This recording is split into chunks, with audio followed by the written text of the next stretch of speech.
മത്തായേ, എടാ മത്തായേ, എടാ ഞാൻ വിളിച്ചത് നീ കേട്ടില്ലേ? ഞാൻ ആദ്യം കേക്കായിരുന്നു. അവർക്ക് മനസ്സിലായി, നീ കേക്കല്ല കേറ്റായിരുന്നു. നിങ്ങളെ മോള് വല്ലവന്റെ ഒളിച്ചോടി പോയതിന് നിങ്ങളെ മൂത്ത മോൻ എന്നെ ഇവിടെ കാവൽ നിർത്തിയിരിക്കുക. അതിന് നിങ്ങൾ എന്റെ മെക്കിട്ട് കയറാൻ വരരുത് കേട്ടാ. വെച്ച് കയറ്റി തരും കേട്ടല്ലേ? കയറ്റി നിങ്ങൾ യവനെ കൊണ്ട് മത്തായിയത് അച്ഛൻ വരുന്നടാ. അയാളെ പോകാൻ പറ. ഞാൻ അങ്ങനാണ് അച്ഛന്റെ അടുത്ത് പോകാൻ പറയുന്നത്. അയാളെ പോകാൻ പറ. 22 വർഷങ്ങൾക്ക് മുമ്പ് ഒരു ക്രിസ്മസിന് എന്നെ എന്റെ അമ്മച്ചി ഇട്ടിട്ട് പോയ മനുഷ്യനാണ് അയാൾ. എന്നിട്ട് വന്നിരിക്കണ് പോകാൻ പറ മനുഷ്യനാണ്. അഭിനയം നിർത്തടാ. എടാ ഇടവകയിൽ അച്ഛൻ വന്നെന്നാ ഞാൻ പറഞ്ഞത്. നീ നമ്മുടെ മത്തായി. രണ്ടെണ്ണം അടിച്ച് ചെറുതായിട്ടൊന്ന് മത്തായി. അതല്ല, ലോനപ്പന്റെ മകൻ മത്തായി. അത് തന്നെ എന്നാണ് എന്റെ വിശ്വാസം. നിന്റെ വിശ്വാസം നിന്നെ രക്ഷിക്കട്ടെ. Thank you your honour. നിന്റെ അപ്പൻ എന്നോടൊരു പരാതി പറഞ്ഞു. നീ കുടുംബമായിട്ടൊരു ഉത്തരവാദിത്വമില്ല, വഴിപിഴച്ച ജീവിതമാണെന്ന് പറയുന്നു കേട്ടു. നീ വിശുദ്ധ പ്രമാണം വരെ കൊണ്ട് നഷ്ടപ്പെടുത്തി എന്ന് പറയുന്നത് കേട്ടു. നഷ്ടപ്പെടുത്തിയോടാ? 2 ദിവസം നമ്മൾ സാധാരണ ബാങ്കിൽ വെച്ചിട്ടുണ്ട്. നാളെ എടുക്കാം. എന്ത് എന്റെ പ്രമാണമല്ലേ? എടാ വിശുദ്ധ പ്രമാണം എന്ന് പറഞ്ഞാൽ ബൈബിൾ. ഓ ബൈബിൾ. ബൈബിളിനെ കുറിച്ച് എനിക്ക് ഒരുപാട് അറിയാം. ബൈബിളിനെ കുറിച്ച് നിനക്ക് എന്തറിയാം? അയ്യോ 11ാമത്തെ വയസ്സിൽ പച്ച വെള്ളം പോലെ അരച്ച് കലക്കി കുടിച്ചവനല്ലേ. നീ ബൈബിൾ എടുത്തോണ്ടോ? ഞാൻ ഇവനോട് ബൈബിളിൽ ഒരു ചോദ്യം ചോദിക്കാം. ആ ബൈബിളാണ് അരച്ച് കലക്കി കുടിച്ചത്. ബൈബിൾ ഇല്ല. ഞാൻ ബൈബിളിൽ നിന്നോട് ഒരു ചോദ്യം ചോദിക്കാൻ, അതിന് ഉത്തരം പറയണം. ആദാമിന് എത്ര മക്കളുണ്ട്? 3. എടാ ആദാമിന് 2 മക്കളെ ഉള്ളൂ. ഒന്ന് കായേലും ഒന്ന് ഹാബേലും. അപ്പൊ അബുവോ? ഏതബു? ആദാമിന്റെ മകൻ അബു. എടാ അത് സലിംകുമാറിനോട് എന്ന് ചോദിച്ചു. എന്നോടാണ് ചോദിക്കുന്നത്. സലിംകുമാറിന്റെ പടത്തിലെ കാര്യം കറിയപ്പ പിന്നെ വന്ന് ഇവനോട് പറഞ്ഞിട്ട് കാര്യമില്ല. മക്കളൊക്കെ വല്ലതൊക്കെ തരുന്നുണ്ടോ? ഇപ്പൊ മൂത്തവൻ അമേരിക്കയിലല്ലേ, അവ ഒന്നും തരാറില്ലെന്ന്. പിന്നെ ഇളയവൻ അവന് ഇടക്കിടക്ക് തരണമെന്നുണ്ട്. ഞാൻ കൊള്ളാതെ അങ്ങ് ഒഴിഞ്ഞു മാറി. ഈ കുടുംബത്തിൽ ദൈവവിശ്വാസങ്ങൾ വളരെ കുറവാണ്. നിങ്ങളും ദൈവങ്ങളുമായിട്ട് ഒരുപാട് അടുക്കുന്നില്ല. ഞാൻ ചെറിയൊരു ഒരു ഉദാഹരണം പറഞ്ഞു തരാം. പണ്ട് ഞാൻ സുന്ദരമായ ഒരു കിളിയെ വളർത്തിയിരുന്നു. ആ കിളി വർഷങ്ങൾക്ക് ശേഷം പറന്നകന്നു പോയി. പറന്നുപോയി. അത് കഴിഞ്ഞ് ഞാൻ ഒരു അണ്ണാനെ വളർത്തി. ആ അണ്ണാനും വളരെ സുന്ദരനായ ഒരു അണ്ണാനായിരുന്നു. അതും വളർന്ന് വന്നപ്പോൾ അതും എങ്ങാണ്ടോട്ട് ചാടിപ്പോയി. അത് കഴിഞ്ഞ് ഞാൻ ഒരു മരം വളർത്തി. അതും ചാടിപ്പോയ മരം എന്നെ ചാടിപ്പോകാൻ തവളയാണോ? മരം വളർത്തി. ആ മരം പടർന്ന് പന്തലിച്ച് വലുതായപ്പോൾ വർഷങ്ങൾക്ക് മുമ്പ് പറന്നുപോയ ആ കിളി ആ മരത്തിൽ വന്ന് ചേക്കേറി. ചാടിപ്പോയ അണ്ണാനും ഈ മരത്തിൽ വന്ന് ചേക്കേറി. ഇതിൽ നിന്ന് എന്ത് മനസ്സിലായി? ഇതിൽ നിന്ന് എനിക്ക് വേറൊരു കഥയാണ് പോകുന്നത്. സിറ്റുവേഷൻ ബൈബിളിലെയാണോ? ബൈബിളിന്റെ അല്ല, പിന്നെ എന്റേതാണ്. പുതിയ നിയമം 2007. എന്റെ ഒരു കൂട്ടുകാരൻ ഞാനൊരു ബീഡി വാങ്ങിച്ചപ്പോ അവ അതങ്ങ് എടുത്തോണ്ട് പോയി. ഷിബു. പിന്നെ ഞാൻ ഒരു മിക്സർ വാങ്ങിച്ചപ്പോ രതീഷ് അത് എടുത്തോണ്ട് പോയി. മരം നട്ടില്ല, ഒരു ഫുള്ള് വാങ്ങി. അപ്പൊ രതീഷ് ബീഡിയും കൊണ്ടുവന്ന് അവിടെ ചേക്കേറി. അവൻ മിച്ചറും കൊണ്ടുവന്ന് ഇവിടെ ചേക്കേറി. അന്ന് രാത്രി ഞങ്ങൾ ഒരുമിച്ച് ചേക്കേറി. നിന്റെ കൂട്ടുകെട്ടുകാരെ മദ്യപാന്മാരുമായിട്ടാണ്. നീ ഒരു കാര്യം മനസ്സിലാക്കണം. ഇങ്ങനെ ഓവറായിട്ട് മദ്യപിച്ചു കഴിഞ്ഞാൽ നിന്റെ എല്ലാ കണക്കുകളും ദൈവത്തിന്റെ പുസ്തകത്തിൽ എഴുതി വെക്കും. ഞാൻ ഇന്ന് വരെ ആരെയും ഓസിന് അടിച്ചിട്ടില്ല. പിന്നെന്തിനാണ് ദൈവം അവിടെ കണക്ക് പുസ്തകത്തിന് എഴുതിയിരിക്കുന്നത്? അതിന്റെ കാര്യമൊന്നുമില്ല കേട്ടോ. എന്താ എന്റെ പുണ്യ മത്തായി, നിന്റെ ശ്വാസത്തിന് വരെ മദ്യത്തിന്റെ മണമാണല്ലോടാ. നീ എങ്ങനെ സ്വർഗത്തിൽ പോവടാ? ഇവിടെ നിന്ന് ശ്വാസം പോയിട്ടല്ലേ നമ്മൾ സ്വർഗത്തിൽ പോണത്. പിന്നെ അവിടെ നാറുമില്ലല്ലോ. എന്റെ മോനുണ്ടല്ലോ ജാക്ഷൻ, അവനാണെങ്കിൽ പാട്ടും കൂത്തൊന്നും പറഞ്ഞ് ഇങ്ങനെ നടക്കുകയാണ്. അവൻ ഈ ഇടവകയുടെ ഒരു പൊതു ശല്യമാണ് കേട്ടോ. അവന് റാപ്പിനോട് മാത്രമാണ്. അച്ഛൻ അവനൊന്ന് ഉപദേശിക്കണം. വിളിക്ക്.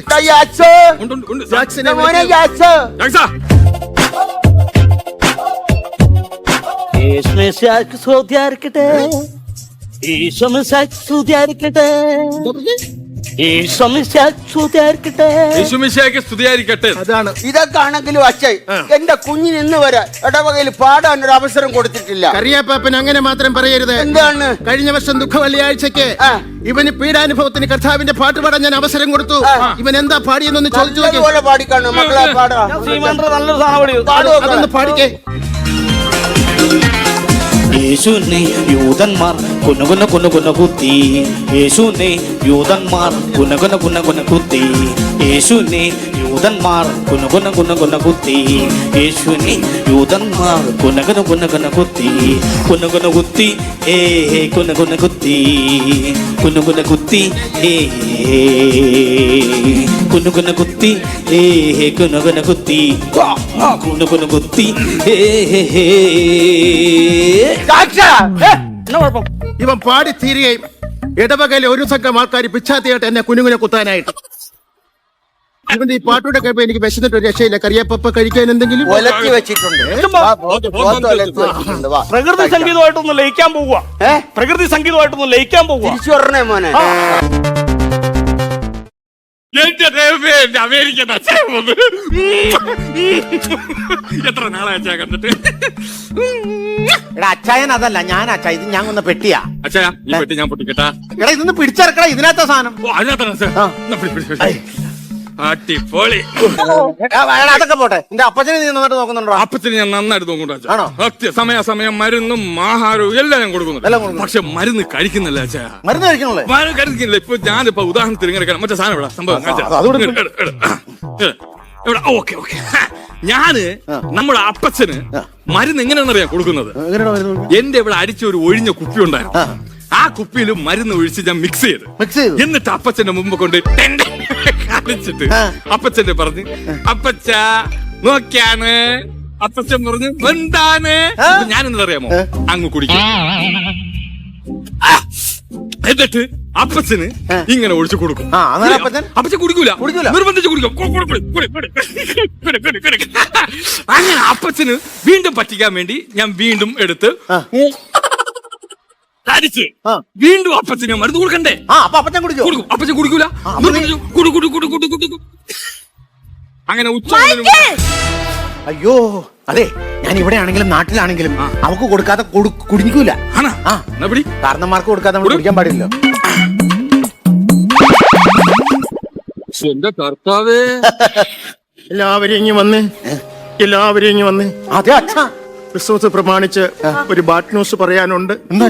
ആരും വിഷമിക്കരുത്. ഇല്ല, ഞാനത് പറയാൻ പോവാണ്. മനസ്സ് വിഷമിക്കരുത്. ഇല്ല അച്ഛാ, പറ. കപ്പ തീർന്നു പോവാ. നമ്മൾ വന്നിട്ട് അപ്പ തീർന്നു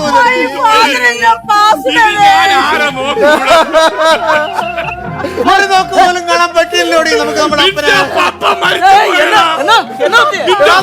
മരിച്ചുപോയി. അപ്പം മരിച്ചുപോയി. എന്റെ അപ്പൻ എന്നെ വിട്ടുപോയേ.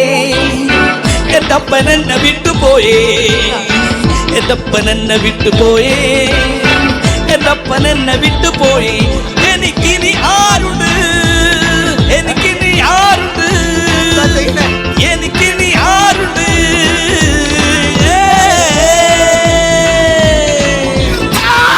അപ്പൻ എന്നെ വിട്ടുപോയില്ലേ. എന്റെ അപ്പൻ എന്നെ വിട്ടുപോയില്ല. എന്റെ അപ്പൻ എന്നെ വിട്ടുപോയില്ല. നിങ്ങളുടെ പപ്പ തീർന്നു പോയെന്നല്ല ഞാൻ പറഞ്ഞത്, കപ്പ തീർന്നു പോയെന്ന്. നാട്ടിൽ വന്നിട്ട് കപ്പ പുഴുക്ക് തിന്നാൻ വേണ്ടിട്ടാണല്ലോ ഞാൻ ഇങ്ങോട്ട് വന്നത്. ആ കപ്പ മൊത്തം തീർന്നു പോയി.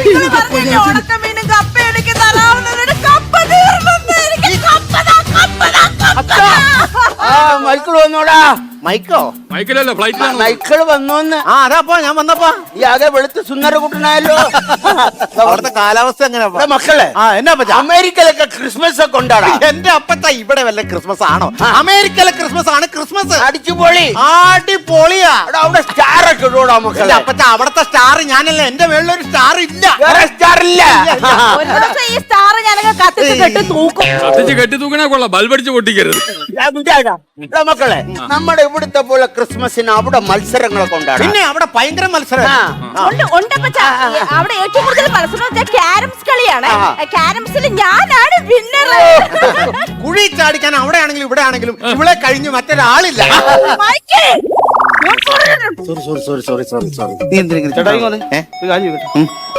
നിങ്ങളുടെ പെൺപിള്ളയുടെ പേരെന്താ? ജെഫ്രി. അല്ലാതെ റെഫറി ഒന്നും അല്ലല്ലോ. വിസിലടിക്കുമ്പോ തന്നെ നിങ്ങളുടെ അവിടെ പുറകെ നടക്കാൻ വേണ്ടി നാളല്ലോ മനുഷ്യ. ആവശ്യമില്ല അവനോട്ട് വഴക്കൂടാ നിൽക്കുന്നത് അല്ലല്ലോ. കേട്ടോ, അവന്റെ കാര്യം നിനക്കറിയോ അവിടെ ഇവൻ ഭയങ്കര റേപ്പാണ് ആവശ്യത്തിന് കാര്യം പറഞ്ഞു കാരണവര് എന്നെ പിന്നെ അകത്തേക്ക് വിട്ടല്ലോ. എന്റെ പിള്ളേർക്ക് ഇങ്ങോട്ട് വന്നു കഴിഞ്ഞാൽ അവരെ കല്യാണം വരെ മുടങ്ങി പോകും ഈ സൈസ് പരിപാടി ഇങ്ങനെ. റേപ്പല്ലെന്ന്. Rap, rap. റാപ്പ് നീ അവന്റെ പാട്ട് കേട്ടിട്ടില്ല ഇല്ല മൈക്കിലൊന്ന് പാടാ. ക്രിസ്മസിന് എന്റെ വെറൈറ്റി ഉണ്ട്, വെറൈറ്റി കേക്കണം. വന്നൊരു നാൾ ബെത്ലഹേമിലുണ്ണി പിറന്നു, വന്നുദിച്ചു താരകങ്ങൾ മിന്നി നിരന്നു, പാരിലാകെ പ്രഭ ചൊരിഞ്ഞു കണ്ണു നിറഞ്ഞു, ആമോദ പെങ്കീത് പാടി സ്തുതിച്ചു. യേശു പിറന്നു